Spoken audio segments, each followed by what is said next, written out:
கர்த்தர் இயேசு கிறிஸ்துவின் ஈடு இணையற்ற நாமத்தினாலே உங்கள் அனைவருக்கும் என் அன்பின் வாழ்த்துதலை நான் தெரிவித்துக் கொள்கிறேன். கடந்த சில வாரங்களாக சில மனிதர்களை குறித்து நாம் பார்த்து கொண்டிருக்கிறோம். முதலாவது நம்ம பார்த்தோம், இசைக்கியா ராஜாவை குறித்து பார்க்கும்போது அவன் கர்த்தர் மேல் வைத்த நம்பிக்கையில் அவனைப் போல யாரும் இல்லை என்று சொல்லப்பட்டிருக்கிறது. ரெண்டாவது ஒரு நபரை குறித்து நம்ம பார்த்தோம், சாலமோன். கர்த்தர் அவனுக்கு ஞானத்தையும் உணர்வுள்ள இருதயத்தையும் கொடுத்திருந்தார். அவனுக்கு முன்னும் பின்னும் அப்படிப்பட்டவர்கள் எழும்பினதில்லை என்று சொல்லி வேதம் சொல்கிறது. மூன்றாவதாக, பூமியில யோபுவை போல ஒரு மனுஷன் இல்லை. உத்தமனும் சன்மார்க்கனும் தேவனுக்கு பயந்து பொல்லாப்பை விட்டு விலகுறவுமாகிய யோபுவை போல பூமியில் ஒருவனும் இல்லை என்று சொல்லி யார் சாட்சி கொடுத்தது? கர்த்தரே அவனை குறித்து ஒரு சாட்சியை கொடுத்தார்.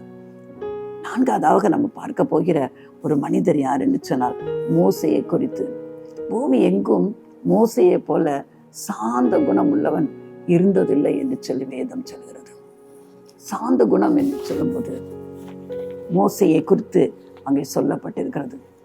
சாந்த குணம் உள்ளவர்கள் எப்படி இருப்பார்கள் என்று சொன்னால் ரொம்ப ஜென்டிலா இருப்பாங்க, மென்மையானவர்களாக இருப்பாங்க, தாழ்மை உள்ளவர்களாக இருப்பாங்க. தன்னைத்தானே பெருமைப்படுத்திக் கொள்ள மாட்டாங்க. எப்பொழுதுமே தாழ்மையோடு நடந்து கொள்வார்கள், அமைதலோடு நடந்து கொள்வார்கள். அப்படிப்பட்டவர்கள் தான் சாந்த குணம் உள்ளவர்கள். வேதத்துல பார்க்கிறோம், கலாத்தியர்ல பார்க்கிறோம், ஆவியின் கனியில ஒன்று சாந்தம் என்று சொல்லப்பட்டிருக்கிறது. பெண்களுக்கு வேதம் சொல்கிறது, சாந்தமும் அமைதலும் உள்ள ஆவி ஆகிய இருதயத்துல மறைந்திருக்கிற குணமே உங்களுக்கு அலங்காரம். பெண்களுக்கு அலங்காரம் என்பது சாந்தமும் அமைதலும் உள்ள ஆவி. ஆனா சில பெண்கள் வீட்டுல பேசுகிற பேச்சு தெரு வரைக்கும் கேட்கும். அவ்வளவு அதிகார தோரணையில பேசுகிற எத்தனை பெண்களை பார்த்திருக்கிறோம். ஆனா வேதம் சொல்லுகிறது, ஒரு பெண்ணுக்கு அழகு என்னது?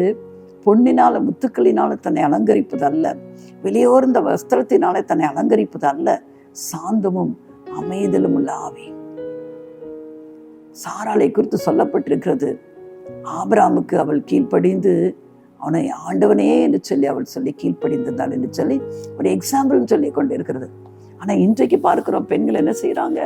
ஆண்களுக்கு சமமாய் படித்திருக்கிறபடினால இன்றைக்குள்ள இளம் வயதினர் தம்பதியர்களை பார்க்கும்போது ஆண்களுக்கு சமமாய் அவர்கள் சம்பாதிப்பதனால, சில வேளை புருஷனை விட அதிகமாய் சம்பாதிப்பதனால இன்றைக்கு அவர்களுக்குள்ள அந்த சாந்த குணமே இருப்பது கிடையாது. ஒரு டாமினேட்டிங் கேரக்டர் தான் இன்னைக்கு எல்லா இடத்துலையும் பார்த்து கொண்டு இருக்கிறோம். ஆனால் வேதம் அந்த கேரக்டர் நமக்கு கொடுக்கவே இல்லை. ஒரு ஹெல்ப்பராக தான் கர்த்தர் நமக்கு ஒரு வாழ்க்கையை துணையை கொடுத்திருக்கிறார் அல்லவா?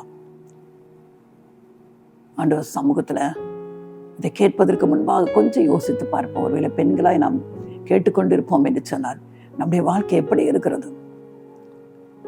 கணவனுக்கு ஒரு ஹெல்ப்பராய் நாம் காணப்பட்டு கொண்டிருக்கிறோமா? இல்லாவிட்டால் கணவனை ஆளுகை செய்கிறவனாய், அதிகாரம் செலுத்துகிறவர்களாய், ஆணவத்தோடு நம்ம நடந்து கொண்டே இருக்கிறோமா? ஒரு தெய்வ பிள்ளைக்கு அது அழகல்ல. படித்திருக்கலாம், நல்ல வசதியான குடும்பத்திலிருந்து வந்திருக்கலாம், செல்வம் மையவா இருக்கலாம், ஒருவேளை உங்க கணவர் சாதாரண குடும்பத்துல இருக்கலாம். அதனால நீங்க எல்லாவற்றிலும் அதிகாரத்தை செலுத்தி கொண்டிருக்கிறீர்களோ, நீங்கள் மனம் திரும்ப வேண்டும் என்று கர்த்தர் விரும்புகிறார். அதற்காக உங்களை அவர் வாழ்க்கை துணையோடு இணைக்கவில்லை. ஒரு கணவனுக்கு எல்லா விதத்திலும் உதவி செய்கிற பாத்திரமா தான் கர்த்தர் அணைத்திருக்கிறார். வேதம் விரும்புகிற சாட்சி என்ன தெரியுமா? சாந்தம், அமைதல் உள்ள ஆவி ஒரு பெண்ணுக்கு அவசியமா இருக்கிறது என்று வேதம் சொல்கிறது. அப்படிப்பட்ட ஒரு சாந்த குணமுள்ளவன் தான் மோசே என்று பார்க்கிறோம். ஒருவேளை மோசையின் வாழ்க்கையை பார்க்கும்போது ஆச்சரியமா இருக்கும் அல்லவா? மோசே பிறந்த உடனேயே பார்வோனின் கட்டளையின்படி 3 மாதம் ஒளித்து வைக்கப்பட்டு நதியிலே அவர் போடப்படுகிறார். ஆனா கர்த்தருடைய அநாதி தீர்மானத்தின்படி பார்வோனுடைய குமாரத்தையே அவனை கண்டு அவனை பிள்ளையாக வளர்க்கிறத பார்க்கிறோம். ஆனா அவனுக்கு பாலூட்டும்படி அவனுடைய தமக்கு என்ன செய்கிறார்? சொந்த தாயை கூட்டிக் கொண்டு வந்து அவனை வளர்க்கும்படியாய். அப்போ அந்த தாய் அவனுக்கு பாலூட்டி வளர்க்கும் போது கிட்டத்தட்ட ஒரு 5-6 வயசு வரைக்கும் அந்த காலத்துல எல்லாம் பாலூட்டுவார்கள் அல்லவா? அவன் யார் என்று அவனுக்கு சொல்லி கொடுத்திருப்பான்.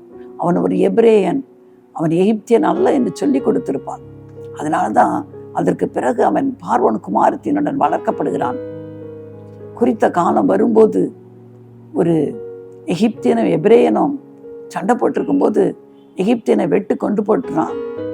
எபிரேயனும் சண்டை போடும்போது, நம்ம 2 பேரும் சகோதரர், நீங்க 2 பேரும் சகோதரர் அல்லவா, ஏன் உங்களுக்குள்ள சண்டை வருதுன்னு சொல்லி விலக்கி வைக்கிறான். ஆனா அவன் உண்மையை சொல்றான், நீ நேற்று அந்த எகிப்தியனை கொன்று போட்டது போல என்னையும் கொன்று போட பார்க்கிறாயோ என்று சொல்லி, எங்க மேல துரைத்தனம் பண்ணுவாயோ என்று சொன்ன உடனே உண்மை வெளிப்பட்டு விட்டது என்று சொல்லி அவன் எங்க சொன்ன ஓடி போகிறான். பார்வோனுக்கு தெரிந்தால் தன்னை கொன்று போடுவான் என்று தெரியும், மீதியான் தேசத்திற்கு அவன் ஓடி போகிறத நம்ம பார்க்கிறோம். ஆனா ஒரு முட்செடியின் பற்றி எரிகிற முட்செடி ஆனா அவிந்து போகல. அதிலிருந்து கர்த்தர் மோசையை கூப்பிடுகிறார். மோசே மோசே என்று சொல்லி இஸ்ரவேல் ஜனங்கள் எகிப்துல படுகிற வேதனை, அடிமைத்தனம், பார்வோன் அவனை ஒடுக்குகிறார். அந்த அடிமைத்தனத்திலிருந்து என் ஜனங்களை மீட்கும்படியாய் நான் உன்னை தெரிந்தெடுத்தேன், நீ வா, நான் உன்னை எகிப்துக்கு அனுப்புவேன் என்று சொல்லி கர்த்தர் அவனை அழைத்து அவனை இஸ்ரவேல் ஜனங்களை எகிப்திலிருந்து விடுவிக்கும்படியாய் அந்த மீதியான் தேசத்திலிருந்து அவனை எகிப்துக்கு அனுப்புகிறத பார்க்கிறோம். அந்த கர்த்தரின் அழைப்பை பெற்றவுடன் அவனுடைய வாழ்க்கை தலைகீழாய் மாறுகிறது. அவனுக்குள்ள இருந்த அந்த கோபம், கொலை வெறி, தன் ஜனத்தை காப்பாற்ற வேண்டுமே என்று சொல்லி எதிரியை வெட்டி வீழ்த்தினது எல்லாம் மாறி போகிறது. கிட்டத்தட்ட ஆண்கள் மட்டும் 5 லட்சம் பேரை, அப்போ அந்த முழு குடும்பம் எத்தனை லட்சம் பேர், ஒரு குடும்பத்துல 4 பேர் இருந்தா கூட 20 லட்சத்துக்கு மேலான ஆட்கள் அன்றைக்கு சென்றிருப்பார்கள் அல்லவா. அவர்களை நடத்தி செல்லணும்னா எவ்வளவு பொறுமை ஒரு மனுஷனுக்கு இருந்திருக்க வேண்டும். சாந்தத்தோடு நடந்து கொண்டாதான் வேதம் சொல்கிறது, மோசையானவன் பூமியில் உள்ள எல்லாரை காட்டிலும் அவன் சாந்த குணம் உள்ளவனாயிருந்தான். அவ்வளவு அமைதி. எத்தனையோ தர அவனுக்கு விரோதமாக முறுமுறுப்பாங்க. ஒருத்தர அந்த முறுமுறுப்பு அவ்வளவு ஆண்டவர் கண்மலையை பார்த்து பேசுன்னு சொல்வார். ஆனா இந்த ஜனங்கள் முறுமுறுத்தது நிமித்தம் அவனால் அதுக்கு மேல பொறுக்கவே முடியல, கண்மலையை அடித்து விடுவான். காரணம் அந்த ஜனங்களுடைய முறுமுறுப்பு. கடைசியில பாருங்க, அந்த ஒரே ஒரு செயலின் நிமித்தம் அவனை கொண்டு கர்த்தர் கானானுக்குள்ள கொண்டு போகவே இல்லை. மேரிபா மலையில உச்சியில போய் கானானை காண்பித்து விட்டு அவன் அப்படியே இறந்து போகிறான். கர்த்தர் தான் அவனை அடக்கம் பண்ணுகிறார். கானானுக்குள்ள பிரவேசிக்க முடியல. நம்ம கூட நிறைய நேரம் நினைப்போம்ல, எவ்வளவு அழகா எகிப்திலிருந்து அழைத்து வந்தார், ஆனா அவனால கானானுக்குள்ள பிரவேசிக்க முடியலன்னு. ஆனால் அப்படிப்பட்ட ஆண்டவர் அல்ல, அவர் நீதி செய்கிற ஆண்டவர். புதிய ஏற்பாட்டின் காலத்துல மறுரூப மலையில இயேசுவோடு கூட மோசேயும் எலியாவும் அவருடைய மரணத்தை குறித்து சம்பாஷித்துக் கொண்டிருக்கிறதை சீஷர்கள் கண்டார்கள் என்று வேதம் சொல்கிறது. மோசே உயிரோடு இருந்த காலத்துல கானானுக்குள்ள பிரவேசிக்க முடியல. அவன் மகிமையில பிரவேசித்த பிறகு இயேசுவோடு சம்பாஷிக்கும்படியாய் மறுரூப மலையில கானானுக்குள்ள மோசே இறங்கி வந்ததை பார்க்கிறோம். அப்படி ஆண்டவரை போல ஆண்டவர் ஒருவரும் கிடையாது. தன் பிள்ளைகளை எவ்வளவாய் நேசிக்கிற தகப்பன். அந்த சம்பவத்துல நம்ம பார்க்கிறோம். என்னாகமத்தின் புஸ்தகம் 12ஆம் அதிகாரத்துல மோசே ஒரு எத்தியோப்பியா தேசத்து ஸ்திரீயை விவாகம் பண்ணி இருந்தார். அதனால அவனுடைய அண்ணன் தான் ஆரோன், தங்கை மிரியாம், அக்கா மிரியாம், அவங்க 2 பேரும் அவனுக்கு விரோதமா முறுமுறுக்கிறாங்க. கர்த்தர் உங்களை கொண்டு தான் பேசினாரா, உன்னை கொண்டு மட்டும் தான் பேசினாரா மோசே, எங்களை கொண்டும் பேசினது இல்லையோ என்று சொல்லி மோசைக்கு விரோதமாய் முறுமுறுக்கிறாங்க. ஆனா பாருங்க, பூமி எங்க உள்ள மனுஷர்ல அவன் தான் சாந்த குணம்ல இருக்கு, அவன் அமைதியா இருக்கிறான். ஆனால் கர்த்தர் அமைதியா இருக்கவில்லை. கர்த்தர் 2 பேரையும் புறப்பட்டு வர சொல்கிற ஆரோனையும் மிரியாவையும், என் தாசனாகிய மோசைக்கு விரோதமாய் பேசுவதற்கு உங்களுக்கு எப்படி தைரியம் வந்துச்சு? அவன் என்னை முகமுகமாய் பார்க்கிறான். ஒரு சிநேகனோடு பேசுவது போல நான் அவனோடு கூட பேசுகிறேன், அவனுக்கு எல்லாவற்றையும் நான் வெளிப்படுத்துகிறேன் என்று சொல்லி கர்த்தர் அவர்களை கடிந்து கொள்கிறத பார்க்கிறோம். கர்த்தர் அவர்களை விட்டு போன பிறகு உடனடியாக மிரியாமுக்குள்ள குஷ்டரோகம் வந்து விடுகிறது. மோசைக்கு விரோதமாய் பேசினபடினாலே மோசே அப்பொழுதுதான் அழுகு தேவ சமூகத்துல தன்னுடைய தமக்கைக்காக அழுகிறான். கர்த்தர் அவனுடைய வேண்டுதலை கேட்டு அவளை பாளையத்திலிருந்து ஒதுக்கி வைக்க சொல்லிவிட்டு அதற்கு பிறகு அவளை சுத்தமாக்கினதை பார்க்கிறோம். தனக்கு விரோதமாய் பேசினவர்கள், தனக்கு விரோதமாய் எழுந்த தன்னுடைய சொந்த குடும்பத்தாரை கூட அவர்களுக்காக மன்றாடின ஒரு மோசையை நம்ம பார்க்கிறோம். அப்பொழுது கூட அவன் வெறுப்பை காண்பிக்கவில்லை. உனக்கு நல்லா வேணும், நமக்கெல்லாம் அப்படி யாருக்காவது நல்லா வேணும், எனக்கு விரோதமாக நீ பேசினதுக்கு உனக்கு இதுவும் வேணும் இன்னமும் வேணும்னு சொல்லுவோம். அப்படி இருக்கக்கூடாது. மோசே நமக்கு உதாரணம். ஆண்டவரே, அவ சரீரம் அழுகி போய் விடுமே கதறுகிறார் மிரியாமுக்காக. கர்த்தர் அந்த ஜெபத்தை கேட்டு அவரை சுகமாக்கிறார். அருமையான ஒரு மோசையை நம்ம பார்க்கிறோம். கிட்டத்தட்ட 20 லட்சம் மக்களை ஒவ்வொரு முறையும் முறுமுறுப்பாங்க. புசிக்க ஆகாரம் இல்லை, மண்ணா எங்களுக்கு புளித்து போயிட்டு எவ்வளவு நாள் தான் இதை சாப்பிட்டு கொண்டே இருக்கிறதும்பாங்க. கர்த்தர் வானத்திலிருந்து காடைகளை வருஷிக்க பண்ணி அவர்களை போஷித்ததெல்லாம் நம்ம பார்க்கிறோம். தண்ணி இல்லாட்டினா அப்பவும் அவர் சண்டை போடுவாங்க. நாங்கள் திரும்ப எகிப்துக்கே போகிறோம், அங்கே கல்லறை இல்லைன்னா என்னங்களை எங்கே கூட்டிகிட்டு வந்தீங்க, அங்கே வெள்ளரிக்காய் கொம்பட்டிக்காய் வெங்காயத்தெல்லாம் வச்சு நல்லா சாப்பிட்டுட்டு இருந்தோமே. பாருங்க, ஜனங்கள் கர்த்தர் அவரை விடுதலை ஆக்கின போதும் அவங்களுக்குள்ள ஆசை எல்லாம் அந்த அடிமைத்தனத்துல தான் இருக்கிறது. இன்றைக்கும் இயேசு கிறிஸ்து தம்முடைய ரத்தத்தை சிந்தி பாவத்தின் அடிமைத்தனத்திலிருந்து நம்மை விடுதலை ஆக்கியிருக்கிறார். யாரெல்லாம் அவரை நோக்கி பாவத்தின் மிகுதியினால வேதனைப்பட்டு கலங்கி கொண்டிருக்கிறவங்க, யாரெல்லாம் இயேசுவே எனக்காக உங்க ரத்தம் சிந்தப்பட்டதே, தேவகுமாரனாக இயேசுவே உங்க ரத்தம் எனக்காக இந்த பூமியில சிந்தப்பட்டது, உங்க ரத்தத்தை நான் விசுவாசிக்கிறேன், அதனால எனக்கு பாவத்திலிருந்து விடுதலை உண்டு என்று சொல்லி யாரெல்லாம் அவருடைய ரத்தத்தினால சுகத்தை விடுதலை பெற்றுக் கொள்கிறார்களோ, கர்த்தர் அவர்களுக்கு ஒரு மறுவாழ்வு கொடுக்கிறார், இலவசமாய் கொடுக்கிறார். பாவத்துல வாழ்ற வரைக்கும் ஒரு அடிமைத்தனத்தின் வாழ்க்கை அது. பாவத்துல இருந்து என்னைக்கு விடுதலை பெறுகிறோமோ அத மாதிரி ஒரு சந்தோஷமான சமாதானமான வாழ்வு இருக்கவே முடியாது. அப்படிப்பட்ட வாழ்க்கையை கர்த்தர் இலவசமாய் கொடுக்கிறாரு. இந்த ஜனங்கள் பாருங்க, இப்படிதான் பாவத்தின் அடிமைத்தனமாய் தான் எகிப்து இருக்கிறது. அதுல இருந்து கர்த்தர் கிருபையாய் மீட்டு வருகிறார். ஆனா அவங்களுக்குள்ள அந்த மகிழ்ச்சி இல்லை. எங்கேயாவது எகிப்துல இருந்து வெளியே வந்த பிறகு சந்தோஷம் வந்து செங்கடலை ஆண்டவர் வழியா நடத்தி வந்த பிறகு மட்டும்தான் மிரியாமும் மற்ற ஸ்திரீகளும் தம்புரி எடுத்து ஆண்டவரை துதித்து பாடுறாங்க. அதுக்கு பிறகு எங்க பார்த்தாலும் முறுமுறுப்பு தான். தண்ணி இல்லையா, தண்ணிக்கு முறுமுறுப்பு தான். எப்ப பார்த்தாலும் நாங்க எகிப்துல இருந்தாலே நல்லா இருக்குமே, இங்க கல்லறை இல்லையா, நான் எங்களை இங்க கொண்டு வந்து சாக வைக்கிறீங்க அப்படின்னு சொல்லி முறுமுறுத்து கொண்டே இருப்பார்கள்.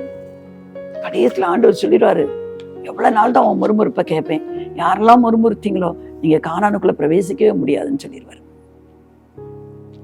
கானானுக்குள்ள பிரவேசிக்காமல் போனார்கள். வனாந்திரத்துல அதுக்கு பிறந்த பிள்ளைகள் 20 வயசுக்கு உள்ளவங்க மட்டும்தான் கானானுக்குள்ள பிரவேசிக்க முடியும். அதுக்கு முன்ன உள்ளவர அத்தனை எல்லா நபர்களும் செத்து தீரும் வரைக்கும் 40 நாள் போய் கானானுக்குள்ள பிரவேசிக்க வேண்டிய நாட்களை கர்த்தர் 40 ஆண்டுகளாய் மாற்றி கொடுத்தார். அவ்வளவு நேரம் சுத்த வச்சாரு. சுத்தி இப்படிலாம் முறுமுறுத்த மனுஷர்கள் சாகிற வரைக்கும் கர்த்தர் முறுமுறுக்க வைத்தார்.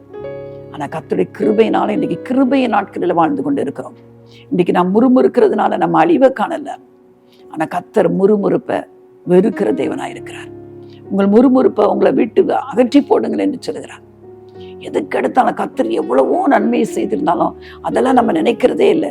கிடைக்காத ஒன்றுக்காக, ஒருவேளை அது தெய்வ சித்தம் இல்லாமல் கூட இருக்கலாம், அதற்காக நம்ம வாழ்க்கையில முறுமுறுத்து கொண்டே இருக்கிறோம் அல்லவா?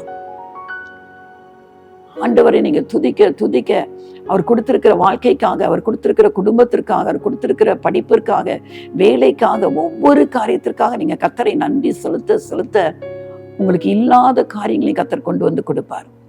ஆனா இருக்கிற காரியத்துக்கே உங்களால நன்றி செலுத்த முடியாமல் நீங்க முறுமுறுத்து கொண்டிருப்பீர்கள் என்று சொன்னால், ஒன்றிலும் திருப்தி அடையாத ஒரு வாழ்க்கை நீங்க வாழ்ந்து கொண்டிருப்பீர்கள் என்று சொன்னால், உங்கள்கிட்ட இருக்கிறதும் அது பறிக்கப்பட்டு போய்விடும். முறுமுறுக்காதீங்க.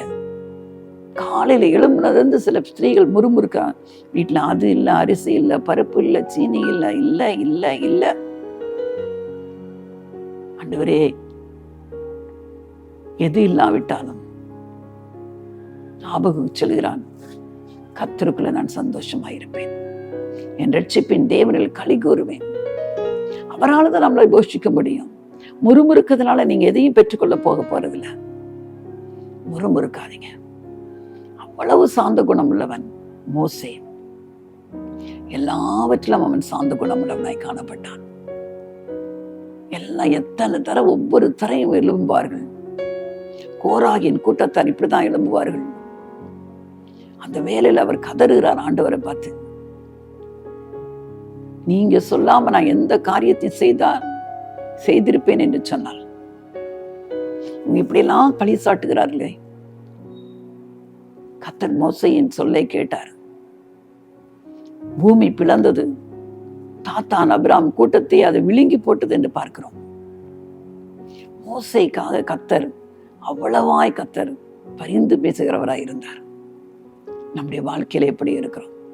சாந்த குணத்தை நாம் கற்றுக்கொள்வோம். மோசையை போல எத்தனை பேர் நமக்கு விரோதமை வந்தாலும், எத்தனை குடும்பத்தில் ஒருவர்களை எத்தனை முறுமுறுப்புகளை நம்ம கேட்டாலும் சோர்ந்து போகாதீங்க. ஆண்டவர் சமூகத்தில் சொல்லுங்க, ஆண்டவரே நீங்க கொடுத்திருக்கிற ஒவ்வொன்றுக்காக நான் நன்றி செலுத்துறேன். ஆண்டவரே இருக்கிற ஒவ்வொன்றுக்காக நான் நன்றி செலுத்துறேன். நீங்க இருக்கிறவர்களுக்காக, இருக்கிறவைகளுக்காக, கர்த்தர் உங்களுக்கு கொடுத்திருக்கவைகளுக்காக நீங்க நன்றி சொல்லி பாருங்க. உங்களுக்கு இல்லாதது உங்களுக்கு கொடுக்கப்படும். நீங்க இல்லாததை குறித்து முறுமுறுத்து கொண்டே இருப்பீர்கள் என்று சொன்னால் இருக்கிறது உங்களை விட்டு எடுபட்டு போய்விடும். அல்ல, சாந்த குணத்தை கற்றுக்கொள்வோம். சாந்தமாய் இருக்க பழகுவோம். எதற்கெடுத்தாலும் சாந்தத்துக்கு ஆப்போசிட் சண்டை பண்ணுகிறது. சண்டை பண்ணுகிறதா இருக்கவே கூடாது. ஒரு தெய்வ பிள்ளை அமைதியா இருக்க கற்றுக்கொள்ள வேண்டும். எத்தனை பேர் விரோதமா வந்தாலும் சண்டை பண்ணுகிற நாம் இருக்கவே கூடாது. நம்முடைய காரியத்தை தேவ சமூகத்துல சொல்லுகிறவளா என்னதான் நம்ம காணப்பட வேண்டும். ஆண்டவரே எனக்கு அந்த சாந்த குணத்தை தாங்க. அதுதான் ஆண்டவர் அந்த ஆவியின் கனியில் அந்த சாந்த குணத்தை நமக்கு வைத்திருக்கிறார். பெண்களுக்கு சாந்தமும் அமைதலும் உள்ள ஆவி. ஒரு நாளும் நாம் அதிகார தோரணையோடு நடந்து கொள்ளவே கூடாது. ஆண்டவரை பார்க்கிறோம், அவர் ஆண்டவரும் போதகருமா இருந்தாரு. ஆனா கடைசி நாட்களில அவர் தன்னை தாழ்த்தி சீஷர்களுடைய கால்களை கழுவினார் என்று பார்க்கிறோம். ஆண்டவரும் போதகருமாகிய நானே இதை செய்ததுண்டானார். நம்மை எவ்வளவு தேவனுக்கு முன்பாக தாழ்மையோடு சாந்தத்தோடு நம்ம நடந்து கொள்ளணும். பிலாத்து கேட்கிறான், நீர் கிறிஸ்துவா? அவரை மரண ஆக்கினைக்கு உள்ளாக தீர்க்க அவனுக்கு அதிகாரம் உண்டு, எனக்கு உண்டு, நீ சொல்லி நீ யூதருடைய ராஜாவா? எத்தனையோ கேள்வி கேட்டு பார்க்கிறான். ஏரோது எத்தனையோ கேள்வி கேட்கிறான். வேதம் சொல்கிறது, இயேசுவோ பேசாமல் இருந்தார், அமைதலாய் இருந்தார். எதற்கும் அவர் பதில் சொல்லவில்லை. நம்ம நியாயத்தை சொல்லவே சொல்லாதீங்க. உங்க பக்கத்திலே நியாயம் இருந்தாலும் அவருடைய நியாயம் பூமியிலிருந்து எடுக்கப்பட்டு போனது என்று வேதம் சொல்கிறது. பேசாமல் அமைதியாயிருங்க. நம்முடைய நியாயம் விசாரிக்கிறவர் கர்த்தர். உங்களை எல்லாரும் தவறா புரிந்து கொண்டு இருக்கிறார்களோ, கணவர் புரிந்து கொள்ளவில்லையோ, மனைவி புரிந்து கொள்ளவில்லையோ, பிள்ளைகள் உங்களை புரிந்து கொள்ளவில்லையோ, வேலை ஸ்தலத்துல யாருமே உங்களை சரியாக புரிந்து கொள்ளாம இருக்கிறாங்களோ, ஆனா நீங்க சரியானபடிதான் நடந்து கொண்டு இருக்கிறீர்களோ, உங்க நியாயத்தை கர்த்தரிடத்துல சொல்லுங்க. எதிர்த்து யார்கிட்டையும் வாதாடாதீங்க. உங்க நியாயத்தை நிரூபிக்க நீங்க பாடுபடாதீங்க. நம்மை நியாயம் விசாரிக்கிறவர் கர்த்தர். அவரிடத்துல உங்க காரியத்தை சொல்லுங்க. அவர் பார்த்துக் கொள்வார். இயேசு நமக்கு முன்மாதிரி வைத்து போயிருக்கிறார்.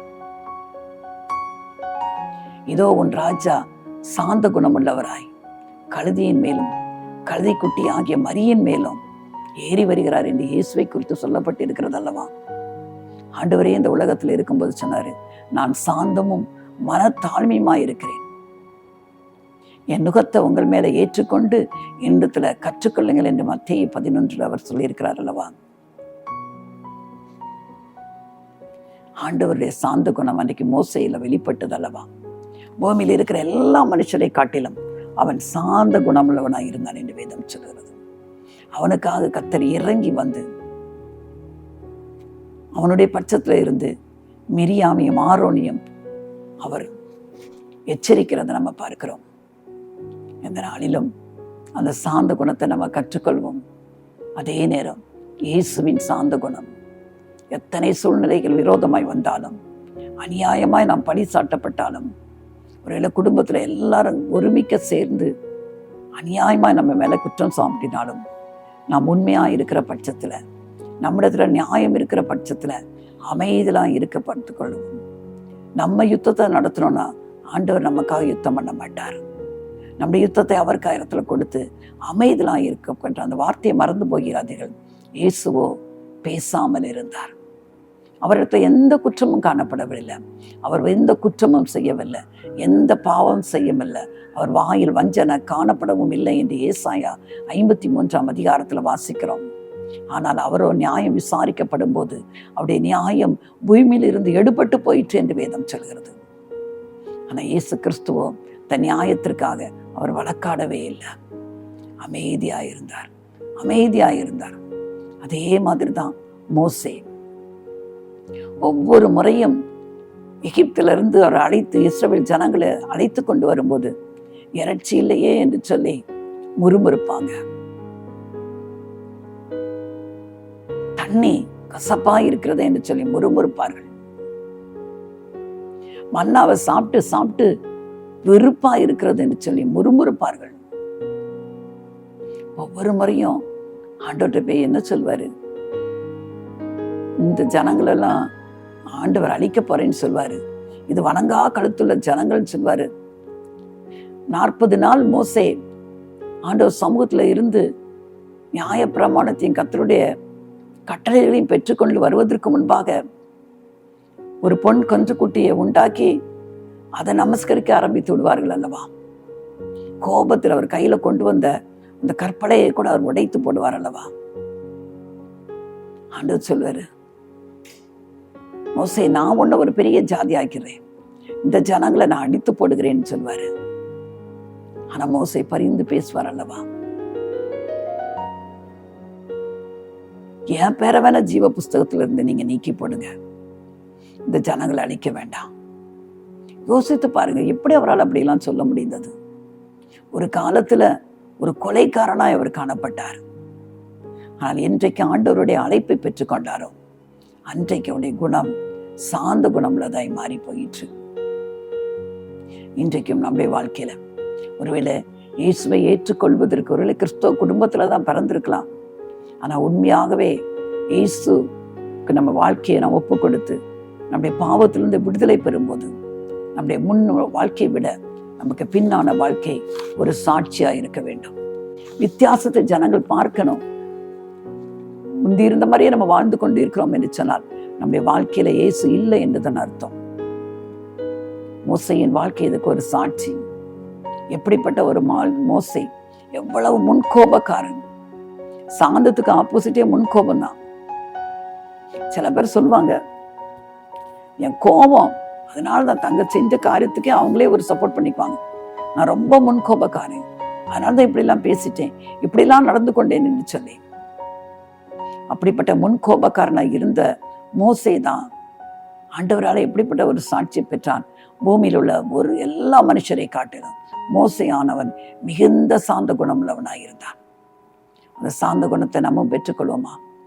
எத்தனை பேர் நமக்கு எதிரிட்டு வந்தாலும், பொய்யாய் நிந்தனையாய் நம்ம மேல் பழி சாட்டப்பட்டாலும், செய்யாத காரியத்தை செய்தோம் என்று சொல்லி தவறாக நம்ம குற்றம் சாட்டினாலும் இயேசுவை நினைத்துக் கொள்வோம். பிலாத்துவுக்கு முன்பாக நிற்கும்போது அநேக கேள்விகளினாலே அவரை தொலைத்தெடுக்க ஆரம்பித்த போதிலும் அவர் பேசாமல் இருந்தார். தம் நியாயத்தை அவர் வெளிப்படுத்தவில்லை. அவருடைய நியாயம் பூமியிலிருந்து எடுக்கப்பட்டு போயிற்று என்று வேதம் சொல்கிறது. ஆனாலும் அவர் தன்னுடைய நியாயத்தை நிலைநிறுத்த எந்த ஒரு பிரயாசமும் எடுக்கவில்லை. அவர் அமைதலாக இருந்தார் என்று வேதம் சொல்கிறது. தேவ பிள்ளைகளே, இதை கேட்டுக்கொண்டிருக்கிற அன்பு தேவ பிள்ளைகளே, நாம் கற்றுக்கொள்ள வேண்டிய ஒரு பெரிய காரியம், எல்லா சூழ்நிலையிலும் அமைதலாக இருக்க கற்றுக்கொள்வோம். நாம் அமைதலாக இருக்கிற பட்சத்துல கர்த்தர் நமக்காக யுத்தம் பண்ணுவார். நாம் யுத்தம் பண்ண ஆரம்பித்துட்டோம்னா கர்த்தர் யுத்தம் பண்ணுவதை விட்டு விடுவார். அவர் பார்த்து கொண்டே இருப்பார். எவ்வளவு காலம்தான் நீயே யுத்தம் பண்ண போற, செய், உன்னால் என்ற மட்டும் நீ செஞ்சுட்டே இருந்து விட்டு விடுவார். நம்மளும் கடைசியில் செய்து செய்து கடைசியில் தோல்வியை சந்தித்த பிறகு அப்புறம் திரும்ப விழுவோம். ஆண்டவரே, என்னால் முடியல, எனக்கு உதவி செய்யும். அப்படி சம்பவிக்காதபடி அதற்கு முன்பாகவே தேவ சமூகத்தில் சொல்லிவிடும்.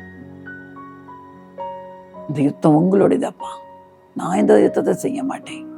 வேதம் முழுவதும் தம்முடைய பிள்ளைகளுக்காக நீங்க தானே யுத்தம் செய்தீங்க.